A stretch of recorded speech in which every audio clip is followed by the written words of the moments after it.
Hey, everybody, and welcome to Notes from the Underground. This is a podcast for people who love Jesus but have some real questions for Christianity. Here at Notes, we take a microscope to some of Christianity's thornier topics and people using a progressive theological lens and a socio-historical approach to studying the Bible. So if that sounds like you, come on in and have a seat. But buckle up, it might get bumpy. All right, folks, welcome back to Notes from the Underground. This is a podcast where we take a microscope to some of Christianity's thornier topics and people. I'm your host, Tiziana Moms So Hard Severse. How you momming so hard now? You know what? We're taking them training wheels off. Today is the day. Awesome. Yeah.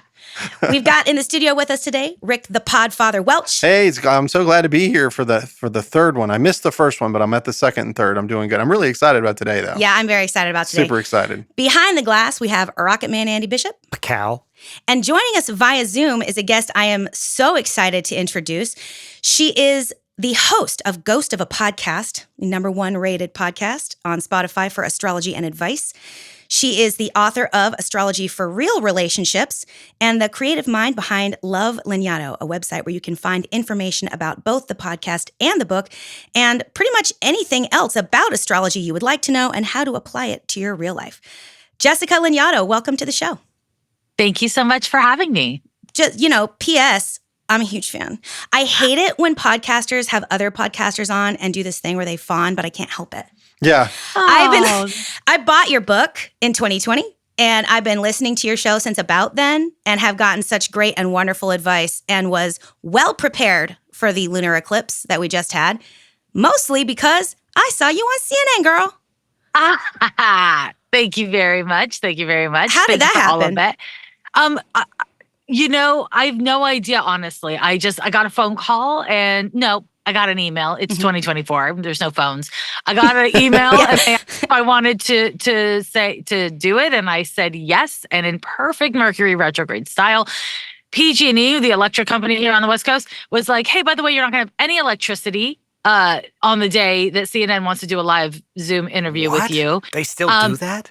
Yes. Oh, yes. They do. And then, so I scrambled to find another place to record. And then I woke up first thing in the morning and I got a message from PG&E being like, just joking. It all worked out, but it was just like a very Mercury retrograde moment. But it was just such an honor to be on such a big platform. And, I've been an astrologer since the mid 90s. So I, in a million years, never thought that a platform like CNN would want an astrologer on for any reason other than to, deride or something like that. So it's really cool. I feel really, really honored by that. Yeah.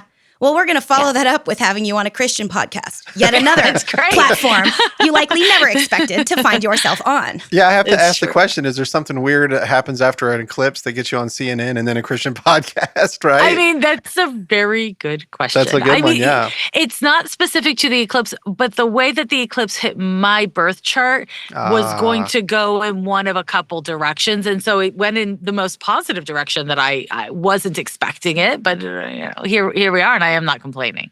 I'm happy for you. That's awesome. I'm not complaining. I'm excited. I was talking to people about it earlier. So I'm a weirdo because I'm both an unapologetic lover of Jesus Christ, but I also think trees talk to me and I'm into astrology. It's a whole thing. So when I sat there watching the eclipse, I sat there and I listened to two things. God, I'm such a fangirl. It's disgusting. It's all right. Apologize. Fangirl, it's all right. Both your webinar on transits for midlife transits. I joined that webinar. I had to watch it in video later because I was working the Saturday that it came out. But I would listen to that. I'm 42. So it was like perfect timing. Right on time for you. Right on time. Yes. And then, of course, I listened to that the Saturday before the eclipse because I listened to it later. And then I listened to your podcast. So I was prepared for the eclipse. But for me, I don't know how it hit my birth chart, which, by the way, to our listeners, don't worry. We're going to talk about what all of that means. Okay? Don't worry.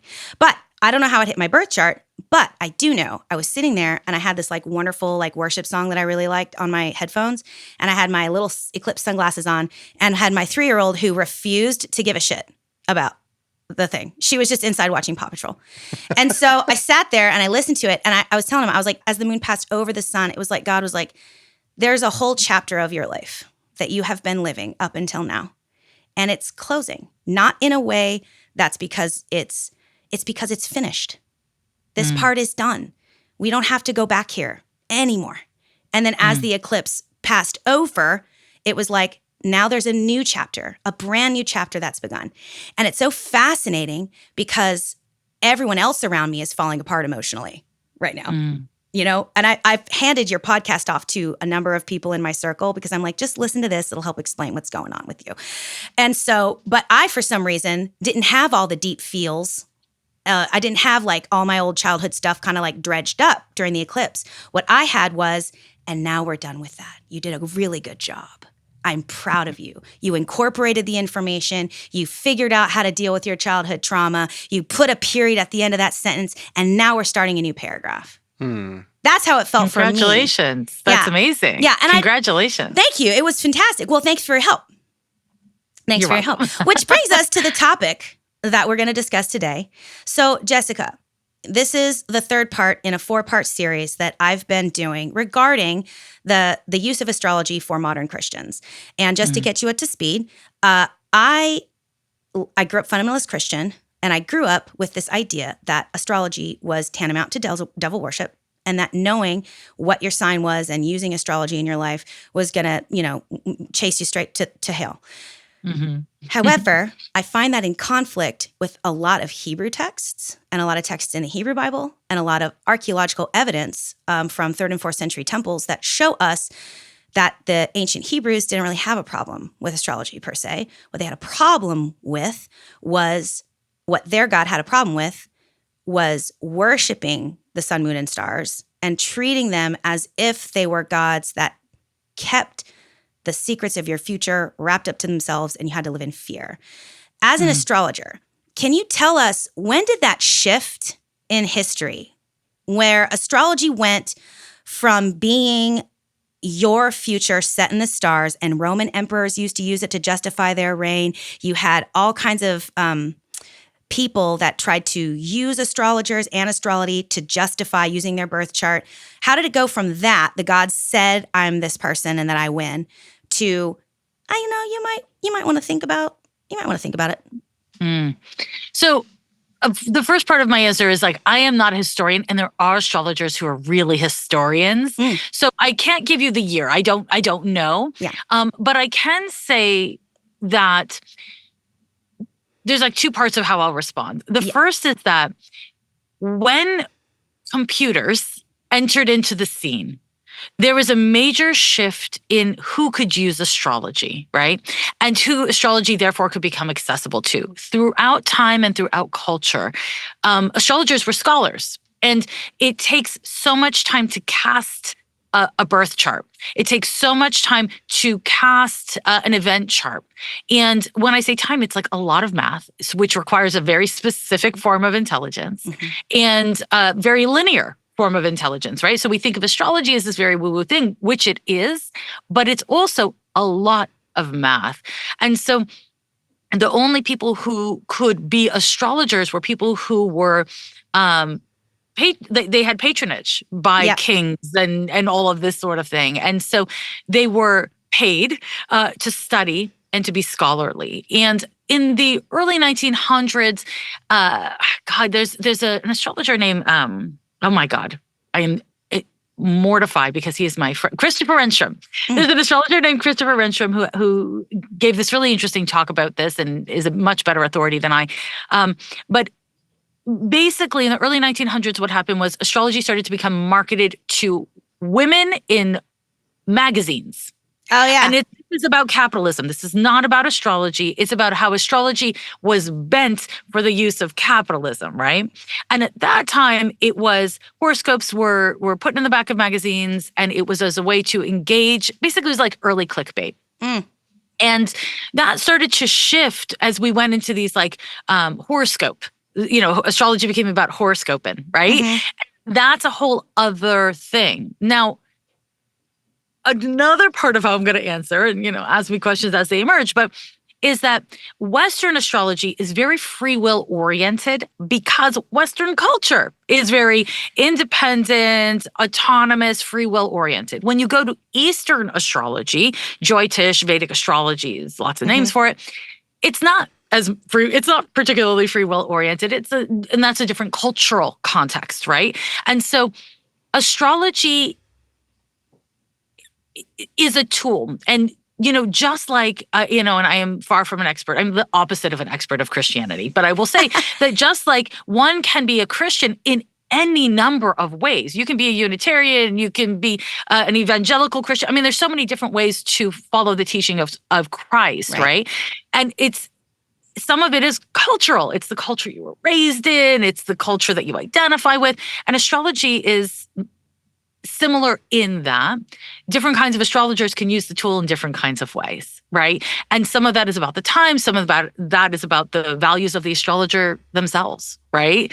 So I'm not sure if that completely answers your question, but no, it does. And that's another thing, because one of the reasons when I first started listening to your podcast, it's changed because now you do 2 episodes. You have an episode on Sunday that when I was listening to a podcast on astrology to prepare for this, the astrology podcast, the guy did give kind of like a general history. It was like a 2-hour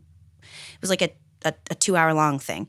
But he said there was a difference between what he called mundane astrology and natal astrology. Mm-hmm. So mundane astrology, as far as I understand it, is kind of understanding the signs and the omens in general. What energies are affecting you right now versus your natal chart, natal astrology, which is more about... that's a little off. Let me just cut you off. So sorry. Mundane astrology is event astrology. So we're looking at collective events. So mundane astrology is understanding that we're going through the Pluto return of the United States. Mundane astrology, we used to look at social and political events. It's event-based astrology. Natal astrology is your birth chart. And so, for instance, back in the day, an astrologer would look at the birth chart of a king, mm-hmm.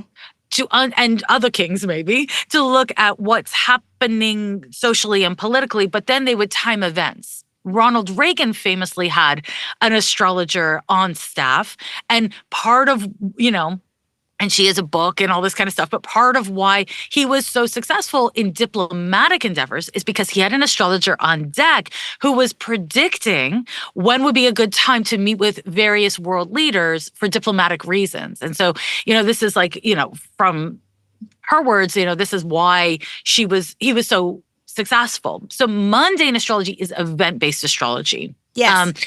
As opposed to birth chart astrology. But what you're talking about, like the horoscopes, like if I'm just looking at the general astrology, like what I do on my podcast every Sunday, and I talk about the horoscope, I don't know if that's exactly mundane. Mm-hmm. I wouldn't exactly call that mundane.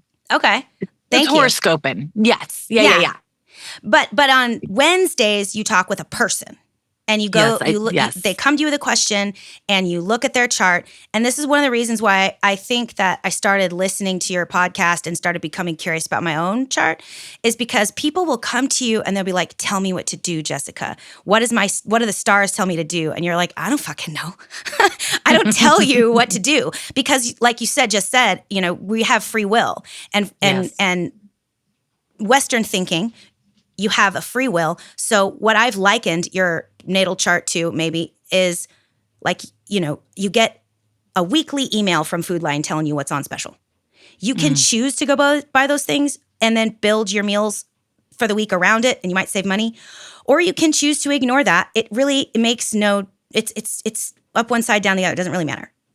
And that seems to be how you answer most people. Like, I'm not going to tell you what to do because the stars don't, quote unquote, tell you what to do. They just give you an idea maybe what might be helpful. Can you talk a little bit more about that versus other astrologers who might say, oh, this is implacable, you can't change it, this is what's good? Yeah, the idea of astrology and free will is interesting. It's never really occurred to me that there's a way in which they seem at odds. I believe passionately in free will, and a huge part of my readings, as you're referencing, is about helping people to align with and leverage their free will and their agency. And the thing about the birth chart is that it describes how we experience our free will. It describes our nature. It describes our circumstances. Like, I do not have the free will to make the choices that, I don't know, Paris Hilton has. She's an heiress to the Hilton company, right? She's a million things that I am not. her circumstances are radically different than mine. And so my free will is not to magically become an heiress. My free will exists within my genetics, Right. my epigenetics, Yeah. my cultural experience, how the world responds to me, my birth chart, exactly my birth chart. If I was born during World War II, I would have different choices. Yeah. If I was the exact same person, if you were born a different race, a different gender, a different sexuality, whatever it is, different medical conditions, these things all directly affect how you engage with the world and how the world engages with you. And so what the birth chart does is it describes our nature, our parents' nature, our grandparents' nature. It describes what issues rest in the body and why. It describes all of these things, and it describes how you are likely to leverage your free will, but it doesn't tell you what you're going to do or even what you should do. What it does is it tells you the things you already know about yourself, essentially.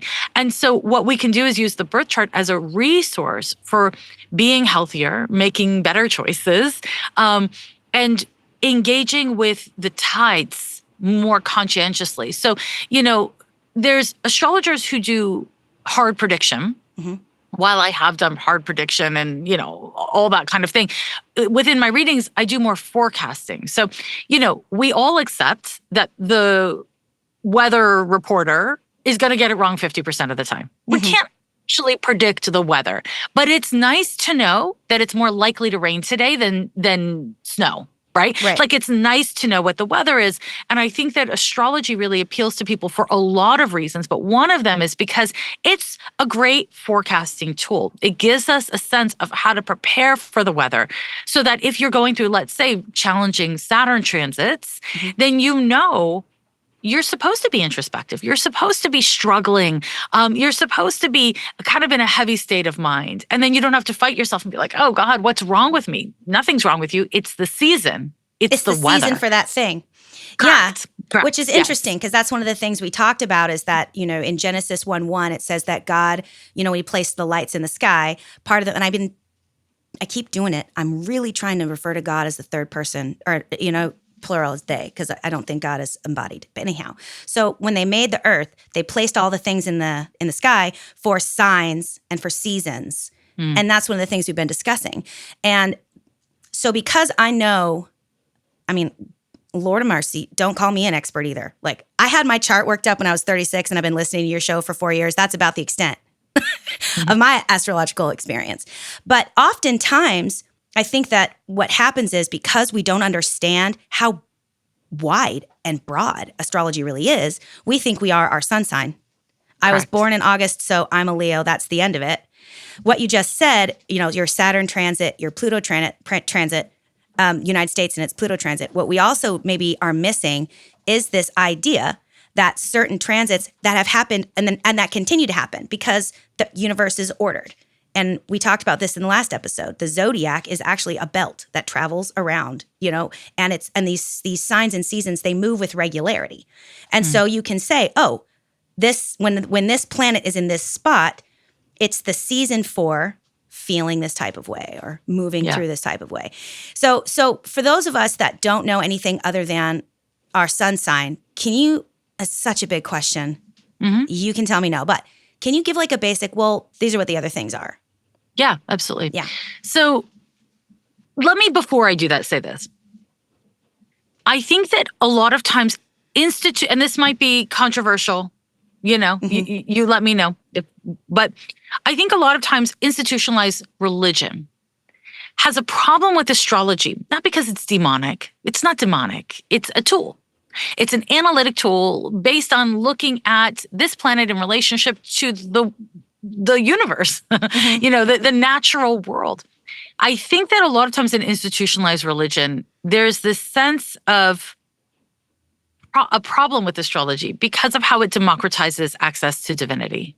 Oh. And it gives us a sense of connection to the universe and to God itself, whatever your conception of God is. I love that.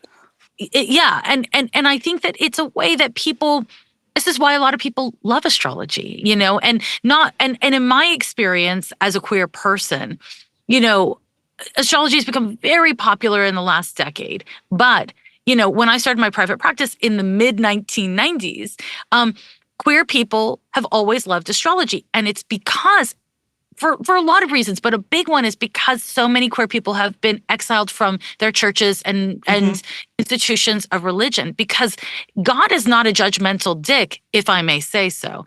But a lot of times their followers are, right? You know, there's a way that there's this idea that we have to say that there's only one way to be a good human. And it's not based in conduct, it's based in identity. And that to me is a really it is like spiritually a problem. And as an astrologer, I can look at the different ways that we all are, and I can understand that for me, you know, my chart might point me towards being best as being an introvert with like 2 close friends, and that's it. And for you, your chart might point you towards having like 70 friends and to constantly being engaging with other people and being an extrovert. And it's not that one is right and one is wrong. It's that one is self-appropriate and right for me, and one is self-appropriate and right for you.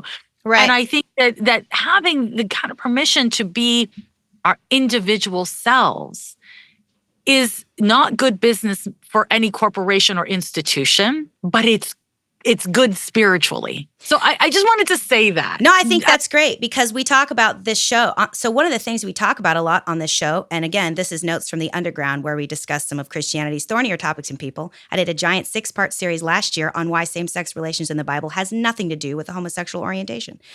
But we also talk a lot about theologies and how certain theologies got to be where they are, and how certain people interpreted certain theologies in order to create a sort of homogenous belief system, because that's how we make sure that all of us act like be same. All of us act like be same. But that's not necessarily so we come and push against that a little bit.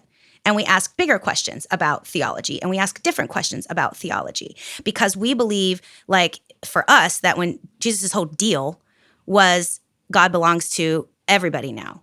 God does not belong to one group of people. God belongs to everybody.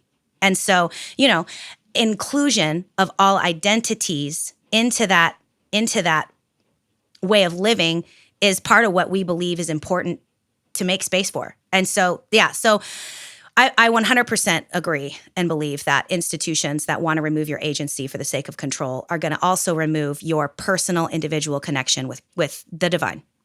Yeah. I'm just going to draw a line that you drew, the democratization of divinity, and talking about how it was such a complicated specialty back, you know, in history, even before computers, which isn't all that long ago. So it being, that's such a fascinating concept, the democratization of that particular idea, and the idea that those people, they were learned. It was probably treated largely as a hard science if you go back a little ways, because of how technical and complicated it was.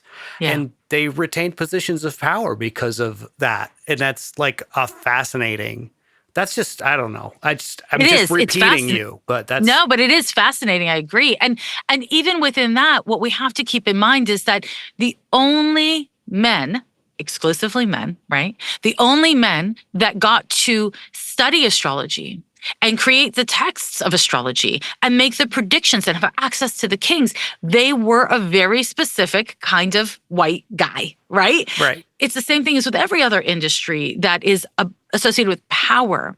And so then what happened in the early 1900s is that we started the capitalism and the culture. Literally the next question I was going to ask. Okay, good. Started pointing it towards women. This is silly. Astrology is silly. It's just for girls. Astrology's for girls. Oh, you hit it right on the nose. I was like, what? Now, what was the difference in the view of astrology before that became that magazine, that clickbait sort of astrology happened, and after? Like, yeah, that's exactly my next question. You walked right there. Good. I'm so glad. And I promised to come back to the other question you asked about the planets. But I think like what happened was there was this man, I forget his name, but there was this male astrologer, and he started writing astrology articles in the back of magazines. I think it was about the moon. And women were fascinated because what was happening is that he was writing about things that were related to personal care, home stuff, all that kind of stuff. The moon is related in astrology to many things, including your personal life, your emotions, and your home. Well, and that's so, what.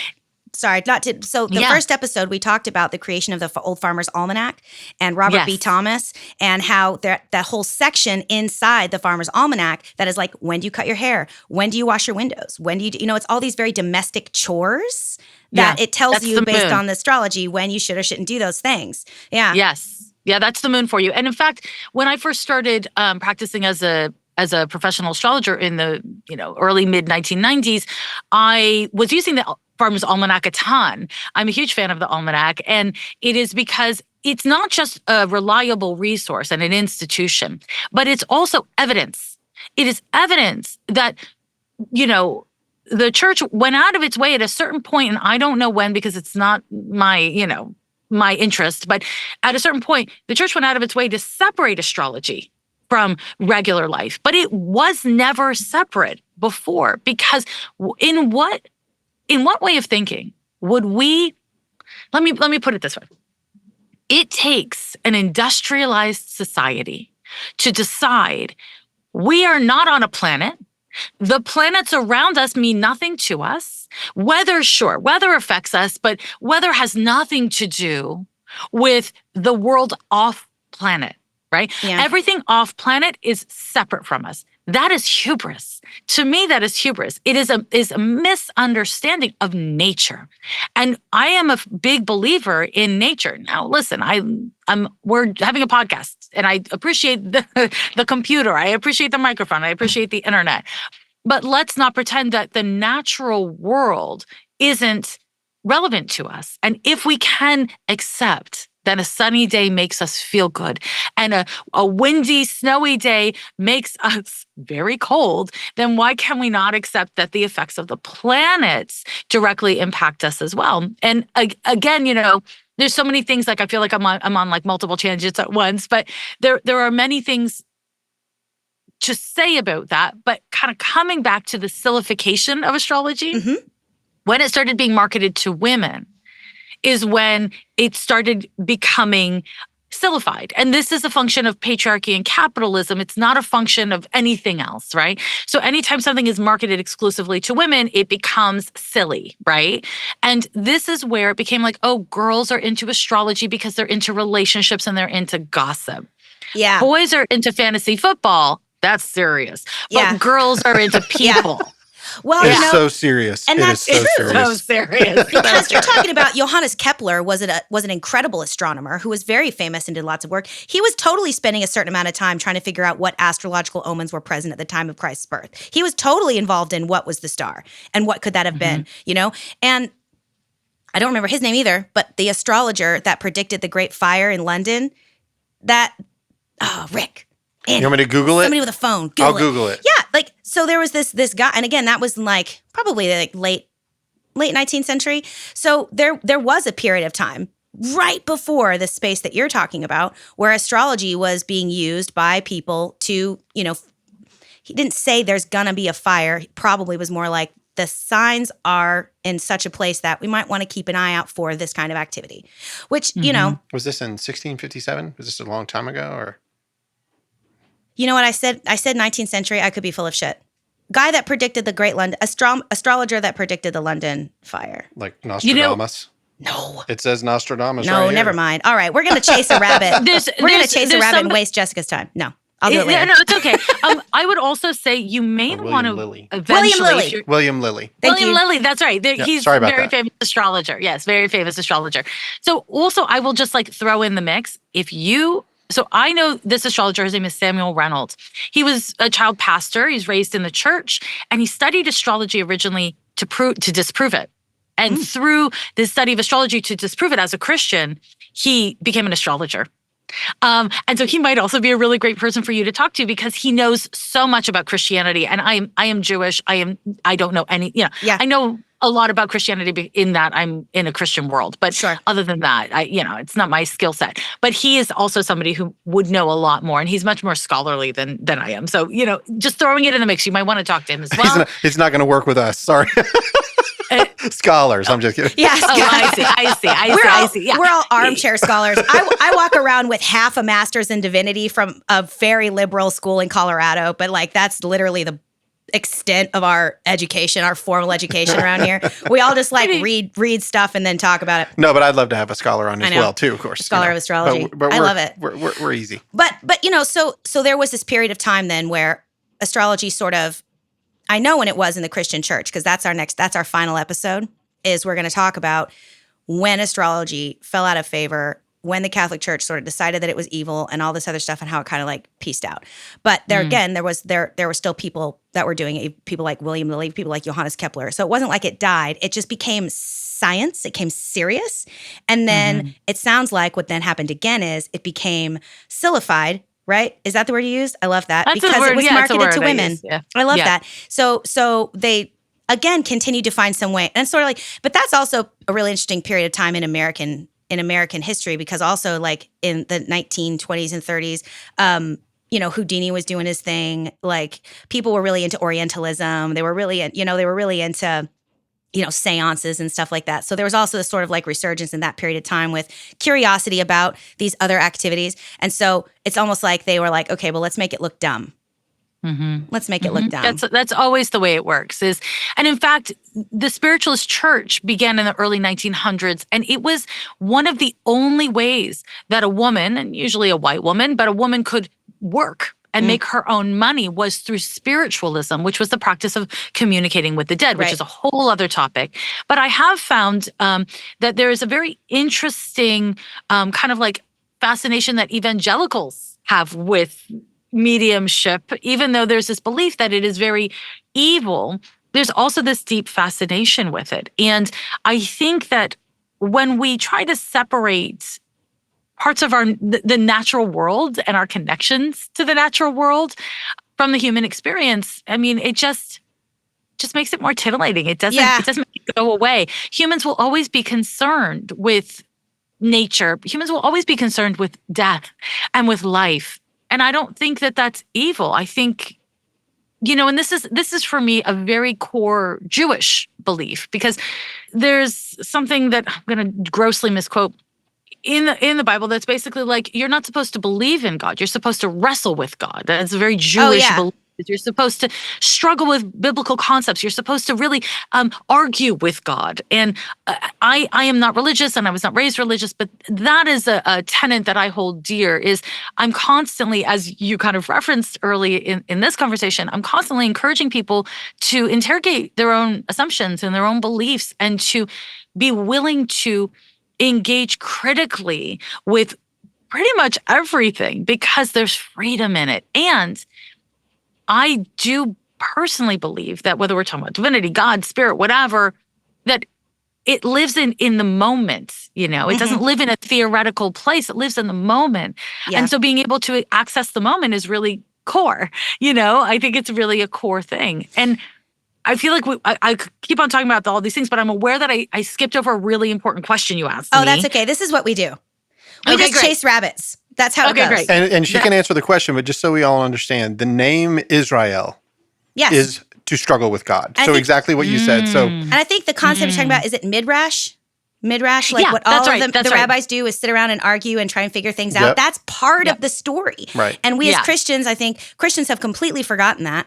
And again, because talk about chasing a rabbit. We argue plenty. We haven't forgotten that part. When Christianity became used as a tool of social cohesion by the government, then of course it had to have these rules and laws that were inflexible, because the rules of the government are also inflexible. You do what the church says because you do what the king says, and that's how we keep social order. It became, there's an element of Christianity from an outside perspective that seems very much about obedience and order. And when I went to a Christian church in the past decade with my partner, and I was shocked. It was nothing like what I thought it was. It was nothing like what I'd been raised in the synagogue. The Bible was really shocking to me. I was stunned by the Bible being all in English, and it was like very simple stories. I was surprised by it, and there was just a real. It was a very linear environment.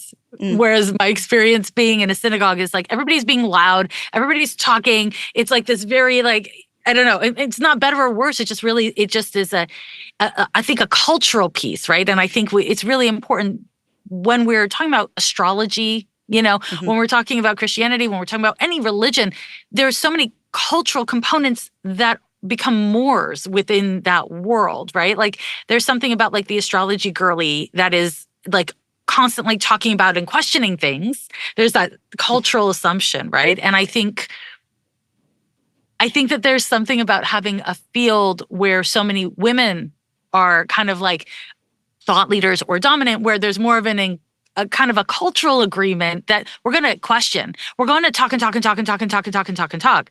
And I think when we're dealing with more conventional religions, especially those who are primarily led by men, there's a way that there's just a little bit more conformity, a little bit more, like let's all buckle down. And I feel weird talking about Christianity because again, it's like it's the dominant culture, but it's not my culture in any way. So yeah. Well, that's true though, because we talk about cultural Christianity versus like the Christianity as a practice, and we talk about Christianity as an overarching political umbrella versus what it becomes on an embodied level. And and listening to you talk about nature and our connection to nature, we have a podcaster, we have one of our contributors, her name is Sarita, and she's doing a giant study on Greek, like Hellenistic thought and the Second Temple period when Hellenistic Judaism and the influence of the Greek thinking on Judaism, and this idea that nature is bad, nature is irrelevant. That's a Greek thinking because in their thought process, and this is talking about education. This is my one study on my women, gender, and sexuality studies minor on Greek culture. Took a class. This is what they said. So the Greeks associated everything natural with women. So the earth was associated with women. Anything that pertained to nature and the natural environment was associated with women. And since women were trash in a lot of that, in that culture, then obviously those things were trash as well, which is not the Jewish thought process, which is God created and it was good. And that we were put here and to be in communication and communion with it and to be a part of it, not necessarily to live in enmity with all of creation. But that is like and I'm curious if Sarita's going to bring that in to her study, because that's what she's been talking about on the podcast is, these ways that this Greek thinking, which again specifically denigrated women to a pretty supreme degree, they also used that as a justification for denigrating nature and treating nature like it was less than. And so, it is fascinating that like this in astrology, it's like, it seems as if what I'm hearing is it's kind of more and more women have started to become the voice and more women have started to help be the leaders and the guides. And because it was also seen as something silly that women do, it's yet another, the fact that it's being run by women is yet another way that it's bumping up against patriarchal culture. And so it's a lot easier to just say, that's of the devil than to sit down and critically engage and to interrogate that. Yeah. And it's interesting because in terms of the demographic population that uses astrology, that is interested in astrology, it is dramatically primarily women. However, because we are all victims of the patriarchy, there is a way that I have seen just hordes and hordes of women center and prioritize male astrologers. So of all the male astrologers I know, and I know a lot of male astrologers, their clients or their audience are primarily female, right? However, there is a way that we are habituated to center and kind of uplift men. And what I found with astrology is that when men get really interested in astrology, they become astrologers because there's this way of like, well, I think this is interesting. I'm going to own it. I'm going to conquer it. So even though women are dramatically the highest population of humans that consume astrology content, and there are just tons and tons of astrologers who are women. When you go to the astrology conferences, when you look at, the people who are loud and respected voices in astrology, there's a lot of men. And it is to me like, a conversation of feminism. And I don't think it's completely separated from Christianity, to be honest. And also it's not at all about religion. It is about patriarchy. And so that I think is really important to name because no pathway to divinity is happens in a vacuum. And the context of the world we live in and our habits, if you look at like podcasting charts, women have tons and tons of podcasts, but men tend to be at the top, of the podcasting charts. And that is not because men are smarter or better at podcasting. It's because we as a culture are habituated to trusting what we hear men say.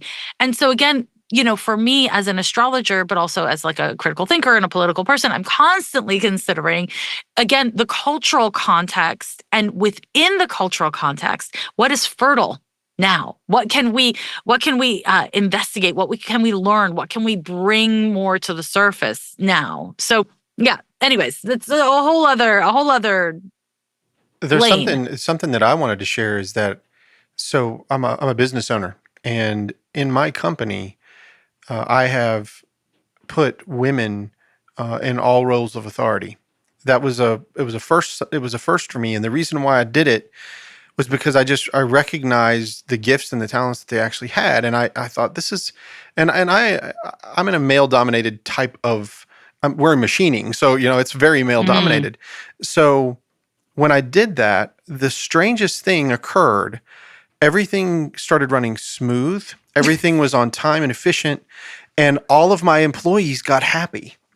And I thought that was the weirdest thing. And then, but you know what? And the reason I say that is because I have been raised patriarchal.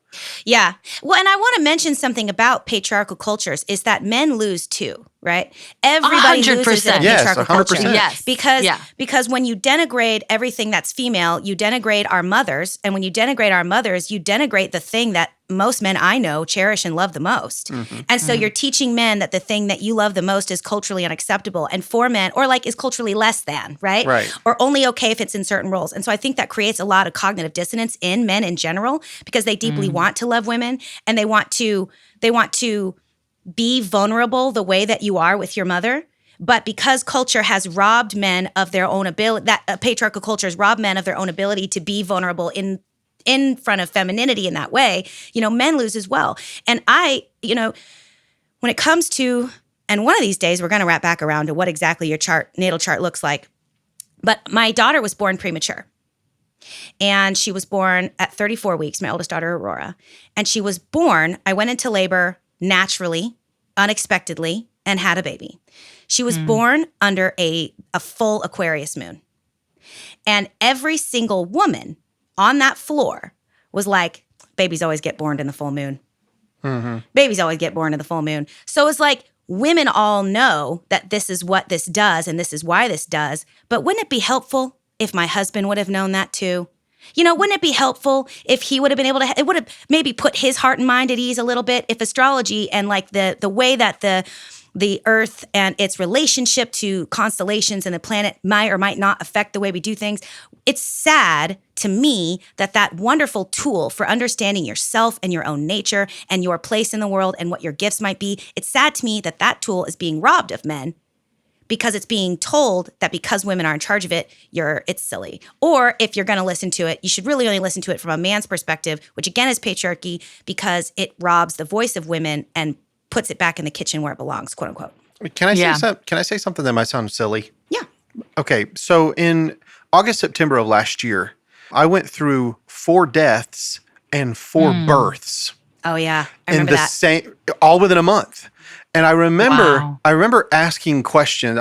I just said out loud, I was like, is there something going on in the universe? Like, what's going on? Like, what's happening? Like, it was a very odd time for me. It was such an emotional swing for a solid month. Birth, amazing. Death, loss, but also understanding. And then birth, and I thought, for one of those rare times in my life, I was like, is there something aligning in the stars? I actually said that. Like, is there something going on that I'm not aware of, and I told everybody I knew and loved, I was like, this has been the oddest time of my life. But when I came out of it the other side, I felt like a better human being because I had encountered all of that at once. It was really bizarre. I don't know. That's really powerful. There's a couple things I'll say. One is, I actually think most people have at least one moment in their life where they're like, what is happening in the stars? Because we sometimes experience gateways. We experience something that is just so on the nose. It's so dramatic that we're like, it has to be something, like something.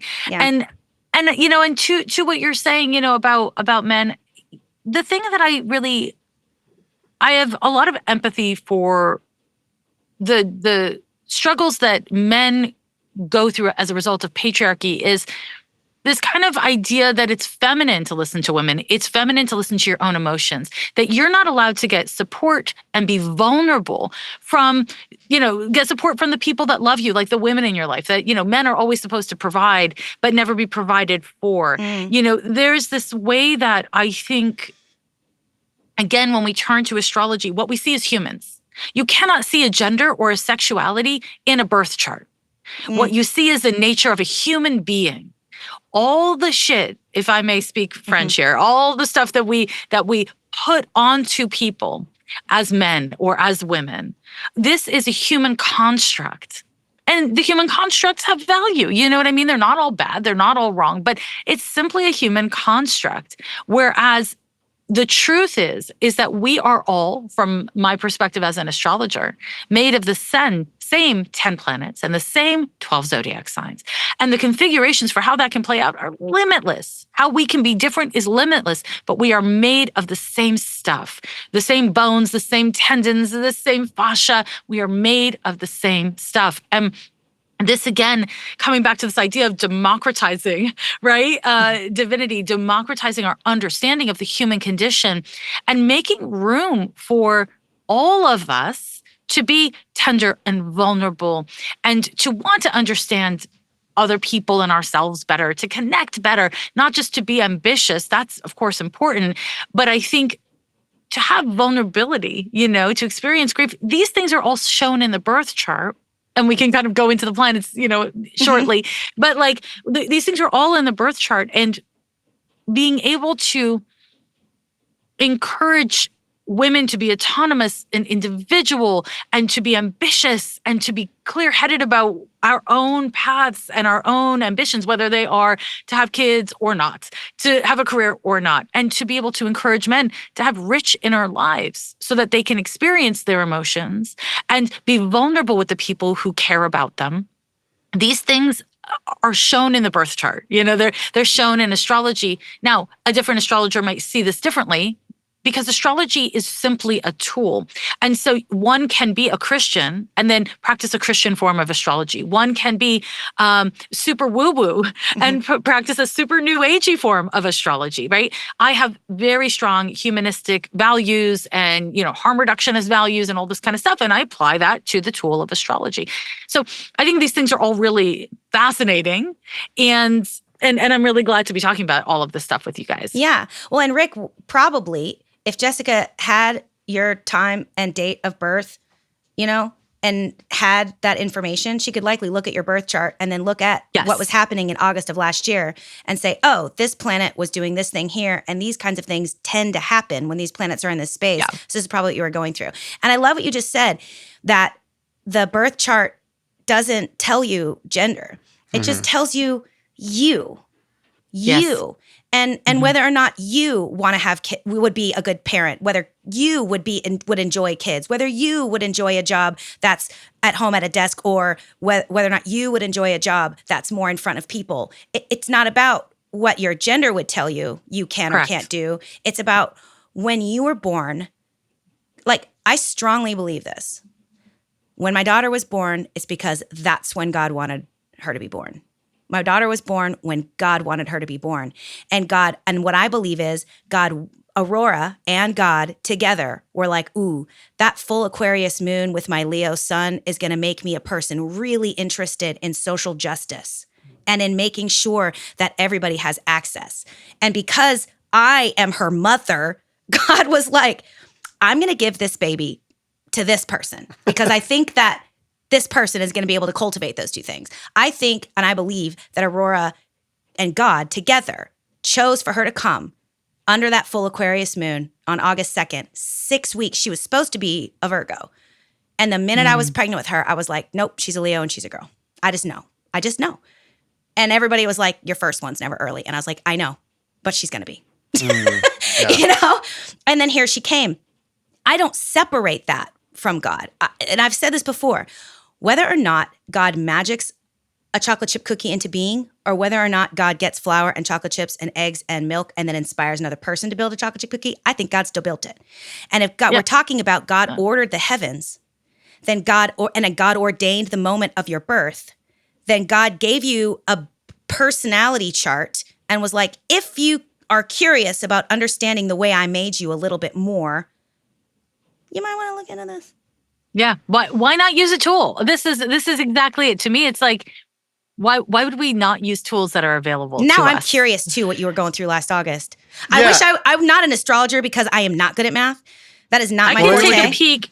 Well, let's see if I don't have the right ephemeris here. My ephemeris is only from 2000, so I don't have the ability to just like glance. But I will say this is astrology, just in case you're curious. All these, Wow. she's showing us now, folks, for you listening at home, she's got a giant book with like just charts and times and when things change and when things go. Longitude. It looks Math, very yeah. much like Math. the Farmer's Almanac. Yeah. Yeah, and just so we all understand, like, so I was also raised in a fundamental. Well, first of all, I was raised atheist, and then was in a fundamentalist Baptist church, and then I sort of kind of went back and forth with my family. But all of them use the Farmer's Almanac to determine when they're going to plant. All of them Because it works. Exactly, because it works. And I've often wondered if, ever since you brought up the study, really, but I've also wondered back in the past, like, what exactly, like, and I know that'll be episode 4. You're going to get it because I'm probably going to bring this up more then. Is just what are we losing because we're so stifled with our own, the way that we want to do church, like, you know what I mean? Like in our organizations that we have around where I live, it's very, very stifled, and you can't move. No. Even looking at the horoscope, people will set you on fire. I mean, it's weird. There's some people like that, but not me. My sister's heavily into astrology, which I can't wait for her to hear all of this because she's going to be excited about these episodes. Yeah. But she loves Jesus with all her heart, like you do. Yeah. And that's We're the thing. BFFs. He talks to me all the time. It might be a latent mental illness. But I think that's the interesting part to me, was that there's a good possibility that we've alienated ourselves from something that has always been a part of what God wanted us to have. Because we've done it. We've done it to ourselves. That's it right there. Yeah. That's it. I agree. And I think I'm not Christian, but I would just say, I don't understand what kind of a God would say, here are the tools. Here's I'm going to put you on this planet, and I'm going to put this planet in orbit with other planets. I'm going to make you connected to all living things, but don't understand it. Don't chart it. Don't work with it.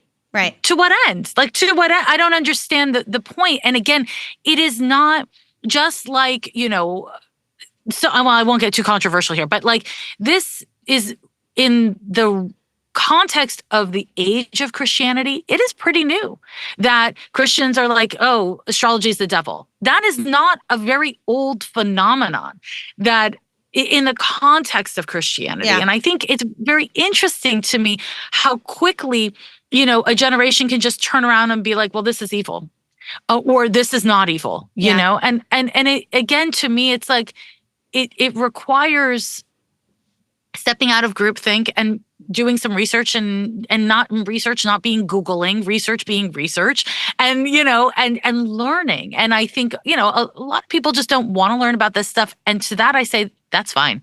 Not everything is for everyone. Not everything is for everyone. Yeah. And that's absolutely fine. I think the only trouble gets into when you hear about something you do not understand and you have fixed opinions about that thing. And this, to me, is something I've experienced a great deal. A lot of people tell me exactly what astrology is, and I ask them what their research is, and they have literally done no research ever at all. Vibes. To which I say, right? To which I just say, like, if you don't know, like, I know enough about the fact that I know nothing about Christianity to know that my opinions aren't fixed, because I haven't researched Christianity. I mean, I live in a Christian world, which has given me a lot of market research, but like, to have a fixed opinion about something that you do not understand, it's, Did you guys, did Something it go? happened. My computer had my computer, Did it die? no, it lost its internet connection briefly Uh, and then regained well, it. fortunately for you, Yeah. the recording is fine. Yeah, the recording- recording. Yeah, fine. I could still hear you, but then Yeah, my thing shut down and then just opened back up, and I think it put Yeah. you guys That's in a why different I spot. took my video off because I feel like I was pulling some juice out of his line. We didn't actually lose audio this time. No, and we I want didn't. to see her because I hear her all the time. Can you see so her now? I wanted to see her. Can you see her now? So Yeah, there sorry. was I'm one so of the. sorry. That interrupted too, like in the middle of a really good thought. It's only when it's raining really hard. It's only when it's raining really yeah. hard. Mercury's in retrograde, and it's going to be in Yes, it retrograde is. for a certain period of time. So There's our exactly- Till the technology. 25th. Yeah. Till the 25th. And you would know that if you listened to once again, Ghost of a Podcast. Find it on Spotify. I'm gonna and go check out your podcast. Any other place that you Thank get you. your podcast. And Thank you if very you were much. listening to that, now I will say, if you start listening to Jessica's podcast and you don't know at least a little bit about what the planets are and how they affect you in your own, you might be like a little bit confused. Yes. Yeah. So it's going to take you a So- minute. So that brings us to like, what is astrology? What is a birth chart? Right? That was the question. Is that it? Am I remembering Yeah, that right? Is that was question the number question. one? Yeah, that was question number one. Yeah. Well, let's come back to it. So, what a birth chart is? Let's start there. What a birth chart is a snapshot of the astronomical take on the sky. So what we're doing is an astrologer will not just ask you for your birth date, but also your exact time and your exact location of birth. So not the street, but the city. And so the reason why we do this is because we want to know which zodiac sign was rising in the Eastern Hemisphere at the moment and latitude and longitude of your birth. This sets the wheel. Western astrology works with a circle, with a wheel. The Eastern astrology is a square, totally different system. So the wheel is set, and then we understand. And there's lots of different systems. I should say, like, this is where people get really confused because, there are many different kinds of astrology. So I am a humanistic astrologer. There's a very popular astrology podcast from a Hellenistic astrologer, which is radically different than what I do. So there's that. But basically what happens is we take a snapshot of what zodiac sign was rising in the Eastern Hemisphere, and we see where all the planets are in the context of the zodiac signs, right? So when, your daughter was born, the sun was in Leo and the moon was in Aquarius, right? I know this because you say full moon in Aquarius. And there's a lot in astrology that is very complicated, which is part of why people are very quick to throw it out. Because if you don't understand something and you don't understand that it's complicated, then you're like, I don't want to know about it. But the truth of the matter is, so each birth chart has 12 houses is what we call it. So it basically looks like a large pizza cut into 12 pieces. And, different slices are different sizes. And each house or pizza slice means something. And then based on your time and location of birth, we put a zodiac sign on the house cusp. And then that's another layer of data. And then we look at where are the planets. That's another layer of data. Then we look at the geometrical relationship between each of the planets based on where they're at in the zodiac sign, based on math, right? And that gives us even more information. And so the birth chart is basically this snapshot of where all the planets were at the moment of your birth, which, I know in the Christian Bible, they talk about the wise men foretelling of the birth of Christ. Those wise men were astrologers predicting an important birth, right? So it's like, again, Christians have an access to this concept. But all of that to say, that birth chart, that snapshot tells us so much about your nature and your genes, even like your parents and your grandparents, etc. It tells us about your class issues, et cetera. So I can look at the birth chart of a 2-year-old and have a sense of whether or not the parents are going to stay together, have a sense of the class they were raised in, So maybe the 2-year-old's parents are, really struggling financially, but I can see in the birth chart of the child that they're raised middle class. So I know I can't necessarily tell what's going to happen with the parents by looking at their chart, but I can look at the child's chart and have a real sense of what will happen with the parents, if that makes sense, right? And it's also, like you said earlier, it's a big fat maybe, probably, Correct. And Correct. there still is free will agency. Probabilities. People still have to make these choices, right? But probably this is what's going to happen. Yeah. Yeah. So there's probabilities and there's possibilities. And as an astrologer, I'm encouraging people to tap into possibility within their nature, because probability is you're going to end up just like your parents. which is not necessarily a good thing and not necessarily a bad thing, but it's not an embodied, aligned thing that is based on you choosing to be yourself. Yeah. Necessarily.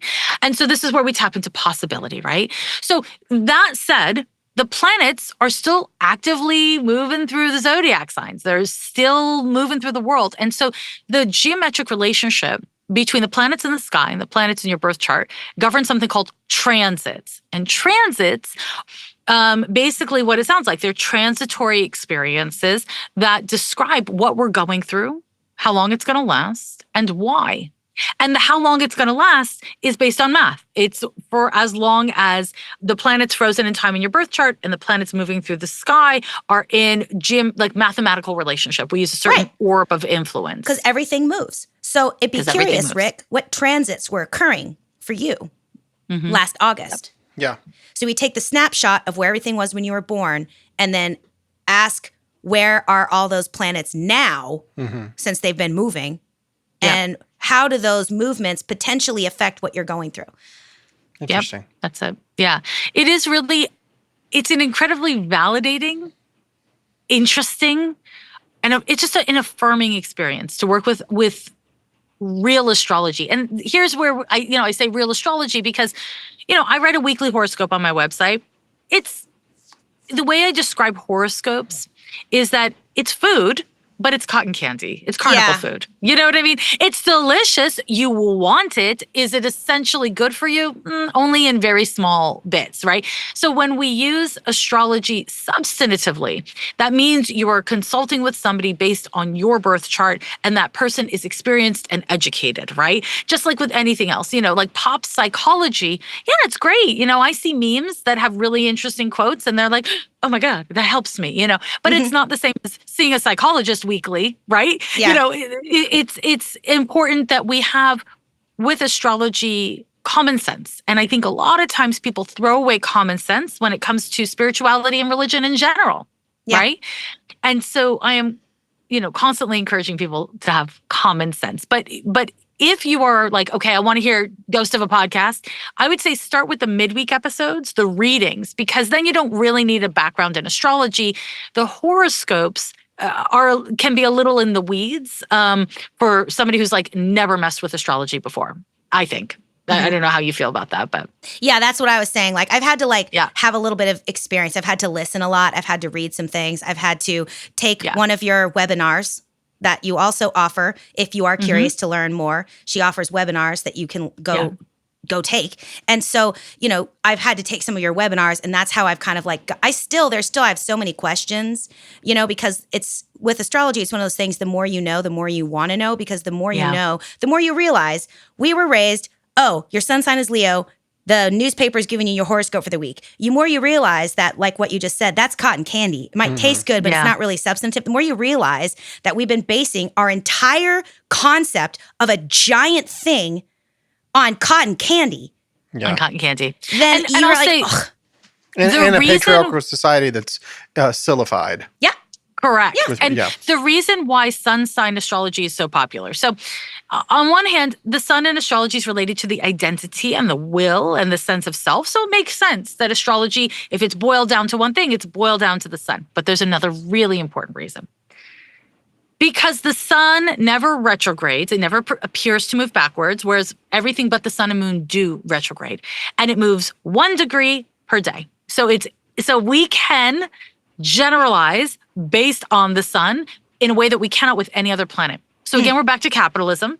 We're back to the sillification, where the oversimplification of astrology lines up in this particular way, right? It lines up in this particular way because the sun moves 1 degree per day. And so the reason why some people are like, I was born on a cusp. There's no such thing as cusps. The idea of being born on a cusp comes from, again, pop astrology, where we're not accounting for the wobble that happens astronomically. And so sometimes at the end of, let's say, Aries season, the sun will be at 29 degrees of Aries, or sometimes it'll be at 0 degrees of Pisces, or Taurus, I'm sorry, all to say the math wobbles a little bit. So some people say, I was born on a cusp, because they don't know the math.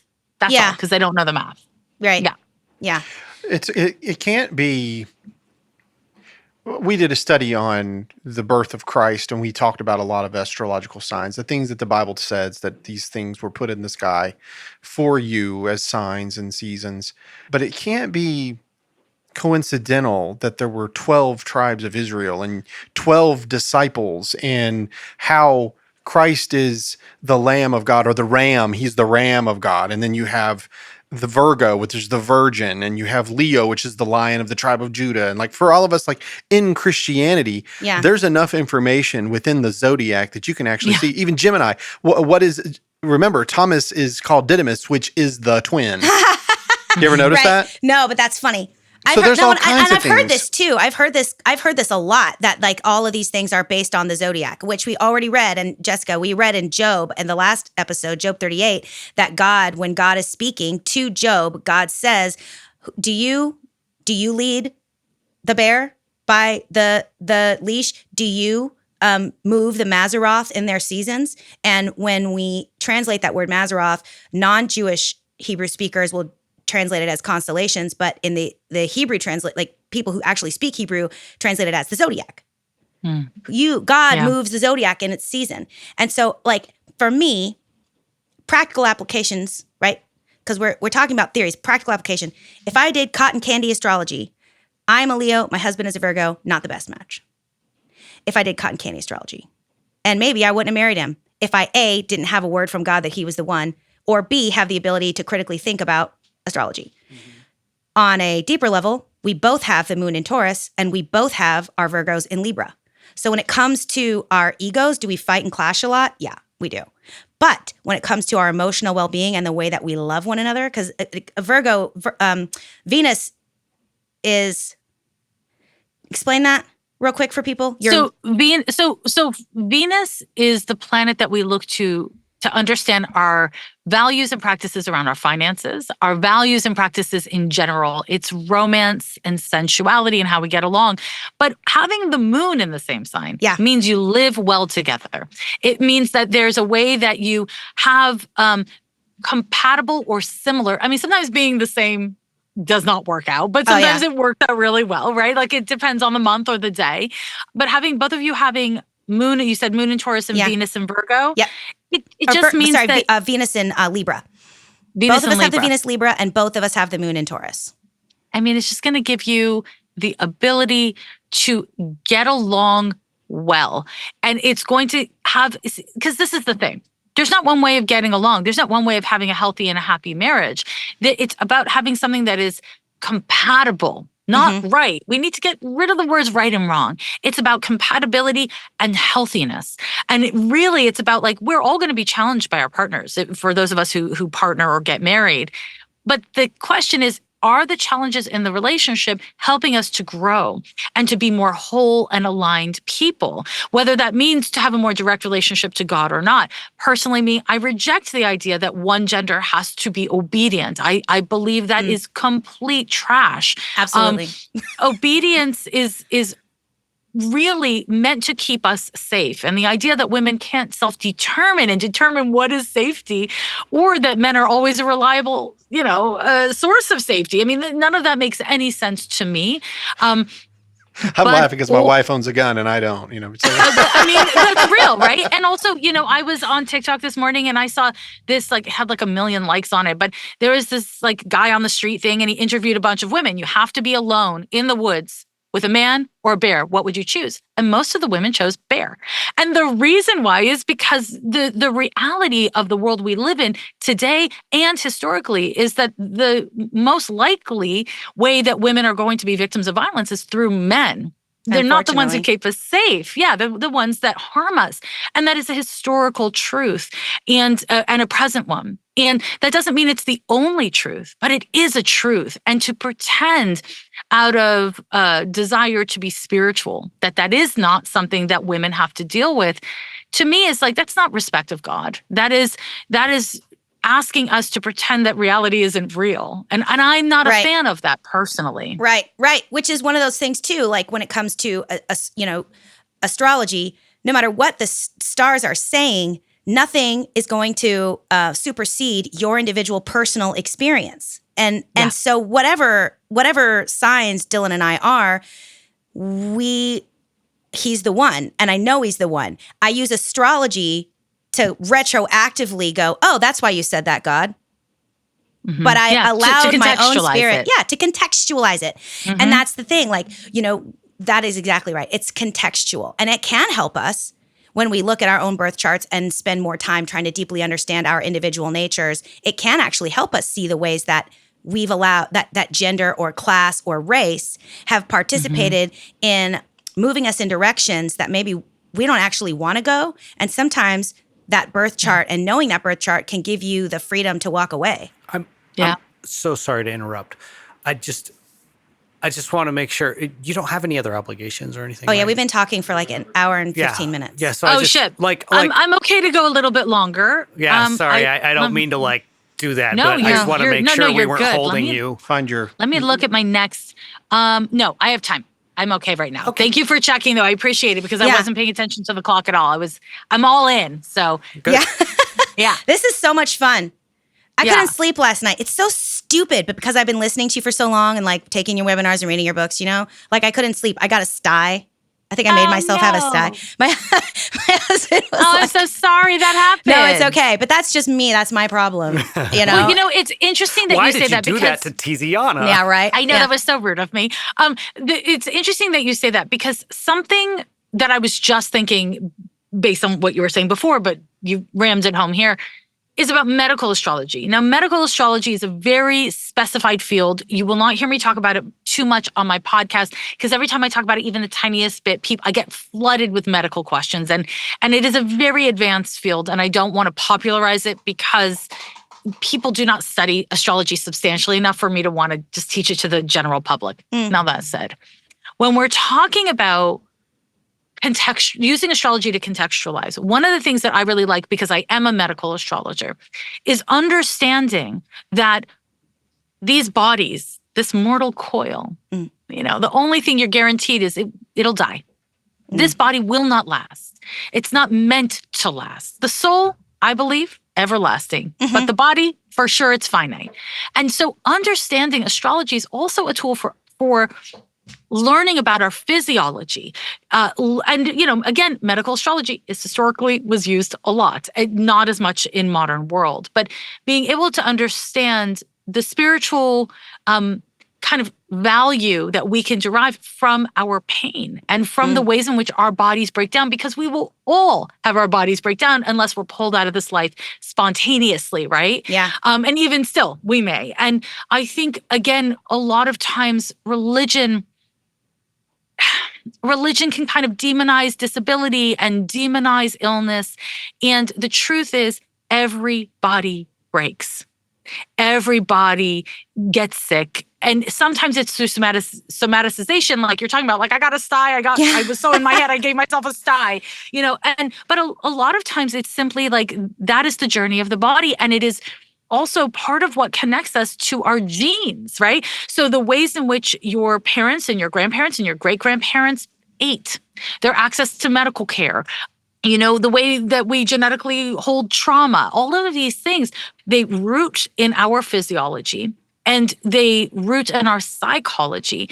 And being able to use astrology as a tool for, again, contextualizing, okay, so there's a predisposition, let's say, to diabetes in the bloodline. And that is also related to a predisposition towards having a difficult time managing proportion. What's too much? What's not enough? That kind of a thing. That to me is fascinating. And again, it's a way of not demonizing disability or illness, but instead embracing it as part of the human condition and being curious about what we can learn from it. Not so we can heal. Healing is great, but we'll all die. We'll all be sick. That's inevitable. But to me, the ability to bring meaning and embrace that this is part of the human condition is illness. And I don't know if this is in concert with your beliefs, because I know Christianity can have different takes on this. But from my perspective, embracing the difficult parts of the human condition is a huge value that astrology brings to my life, And so, just throwing that in the mix. No, I completely agree. Rick, isn't that something we talk about with Lazarus? That Lazarus lived with his two sisters, probably because and they owned everything because he was probably had some kind of infirmity and I lived with his actually, sisters? well, that's what I used to talk about. Now I've done enough research to realize that Bethany was a hospital village that was outside of Jerusalem, and they were part of a non-marrying religious order Oh. that took care of people. And that was something that I learned recently. So yes, they were the righteous poor. The Essenes is what you might think of. Interesting. That kind of a group. But still, we have this thing like Jesus could have healed Lazarus, but he didn't. You know, like Yes. there's sometimes is a purpose in your physical body that doesn't necessarily mean you've done something wrong or you failed. It's just that this is what your meat suit is doing right now. Yeah, This is what it's carrying in this life. And there's actually something for you to learn from that. That's something that I've been learning more as, I guess, the more maybe it's my maturity, my own age, and not necessarily my faith, but there just comes this realization that if a God is all-knowing and all-sovereign and has made all of the things that we see, then nothing surprises him. Like you guys were talking about, like I said last August, September, when all that was happening to me, all of those mathematics and everything that goes with it, everything that she had in her book, her longitudes or whatever. All the transits. God knows all of those things. He's that complex, but yet he's that simplistic. So when you engage something like sickness, you just understand that it's not a surprise to him. Right. And so for me, that was a comfortable thing when I finally realized, okay, there's this famous quote by Neil deGrasse Tyson, and I just wish I could remember it perfectly, but he says, your personal beliefs, if they deny observable truth, then they become personal delusion. Right. Yeah. And I agree with that quote 100%. 100% I agree with it. However, in my faith, I believe that observable truth can change through the power of prayer, for example. Whatever is true, I have cancer today. God, take this cancer. Tomorrow, I don't have cancer. My observable truths are both equal and the same. It's just there was a change in between. Yeah. So the only reason I even bring it up this way is because of what you were just saying about astrology and what that gives to you, which is you embrace it. And now that's something that, coming from my line of Christianity, we didn't. We were always afraid of it, and we would try to fight it with every tooth and nail instead of just saying, okay, God is incredibly aware of where we are, and we're going to talk to you about it. You see what I mean? Yeah. That's the Christian aspect of it, for me. And Yeah. I think we've become so westernized and we've done so much with it, and we still are very patriarchal that we don't get the benefit of what we actually have. We don't get the benefit of the tools we actually have, We even when it don't comes to yeah. medical astrology. Because if you knew, based on, because that was one of the things we discussed, is that in the Nag Hammadi, the Dead Sea Scrolls, when all of that stuff was excavated and we found all of these ancient texts and some of the oldest texts we have of both the Hebrew Bible and the Christian New Testament, what we found in there was was the zodiac of physiology, the physiology zodiac. It was an ancient Jewish text that there was a copy of in these jars. And this is in the righteous poor caves. The righteous poor caves. It's in their caves. Yeah, that they saved. And it had to do with how your astrological signs can affect your body. And how what are we not using? What are we not using? What a tool. Tools do we have? What a freaking tool. I'm a tool. I'm not. I'm not a tool, but I'm like this close to a heretic. This has been a fascinating interview. This has been really fascinating. Yeah. Yay. Yeah, this has been wonderful. Jessica, we are so grateful that you agreed to come on the show. I mean, especially with being on CNN. We're like small potatoes over here. Yeah. Well, it's been really great talking to you about all this stuff. And I am really excited that, there's an openness around that. Because I know, again, a lot of times Christians have a hard time with astrology. A lot of times Christians don't, right? Yeah. But yeah.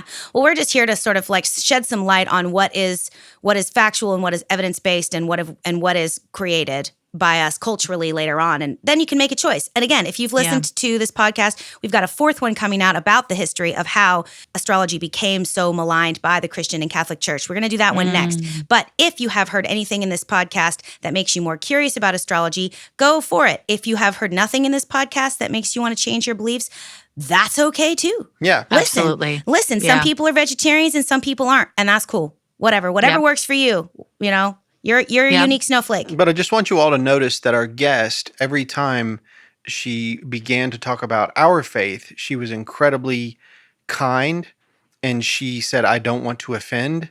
She was very caring about that. And Thank that's wonderful. And that's not something that all Christians will do for you. That's I not know that. that's not very Yes. kind, but I'm thankful Yeah. that you were so kind. Yeah. It's refreshing. I'm not going to lie. It's just refreshing. I know. I love Oh, it. I do too. appreciate that. Well, folks, thank you so much for tuning in. Again, if you want any more information about our guest, you can go to her website. It's www.lovelanyadoo.com. You can find her podcast, Ghost of a Podcast, anywhere you get your podcasts. Can you spell that? What? Love Lanyadoo. Can you spell that one more time? Sure. Yeah. Nobody can spell my last name. It's Love, and then my last name is LANYADOO. .com. .com. Awesome. Yeah. And then, so thanks again for tuning in. And tune in next time on Notes from the Underground, where we finish this incredibly thorny topic, the Bible and astrology. Yeah. It was a you, pleasure. guys. Thank you. Thank you so much for having me. This was really awesome. Thank you. Really appreciate it.